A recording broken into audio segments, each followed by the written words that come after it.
Ullal police ಠಾಣಾ ವ್ಯಾಪ್ತಿಯ global ಮಾರುಕಟ್ಟೆಗೆ ಬೆಂಕಿ ತಗುಲಿದ ಪರಿಣಾಮ ಕೆಲವು ಅಂಗಡಿಗಳ ಸಾಮಗ್ರಿಗಳು ಬೆಂಕಿಗಾಹುತಿಯಾಗಿರುವ ಘಟನೆ ಮುಂಜಾನೆ 4 ಗಂಟೆ ವೇಳೆಗೆ ನಡೆದಿದೆ.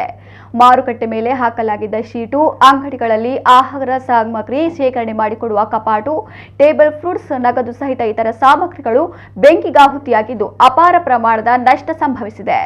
ವಿದ್ಯುತ್ ಶಾರ್ಟ್ ಸರ್ಕ್ಯೂಟ್ನಿಂದಾಗಿ ಈ ಘಟನೆ ಸಂಭವಿಸಿರಬಹುದೆಂದು ಶಂಕಿಸಲಾಗಿದೆ. ಘಟನಾ ಸ್ಥಳಕ್ಕೆ ಅಗ್ನಿಶಾಮಕ ದಳ ಅಧಿಕಾರಿಗಳು ದೌಡಾಯಿಸಿ ಬೆಂಕಿ ನಂದಿಸಿದ್ದಾರೆ. ಸ್ಥಳಕ್ಕೆ ಉಳ್ಳಾಲ ಪೊಲೀಸರು ಭೇಟಿ ನೀಡಿ ಪರಿಶೀಲನೆ ನಡೆಸಿದ್ದಾರೆ.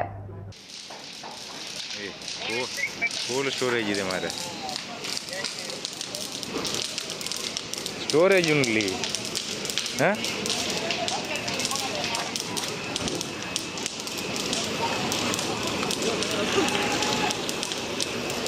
ನನ್ನ ನಂಬರ್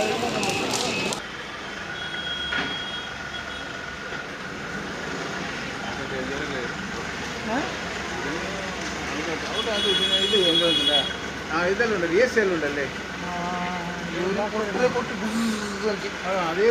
അവിടെ സ്റ്റോറേജ് ഉണ്ടല്ലോ കോൾഡ് ഫ്രൂട്ട്സ് ഇറുതല്ലേ.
ಅಪ್ಪತ್ತಿಗೆ ಉಂದಿ ಬಿಡ್ಲ ಬದುಕು, ಅಪ್ಪತ್ತಿಗೆ ಉಂದಿ ಬಿಡು.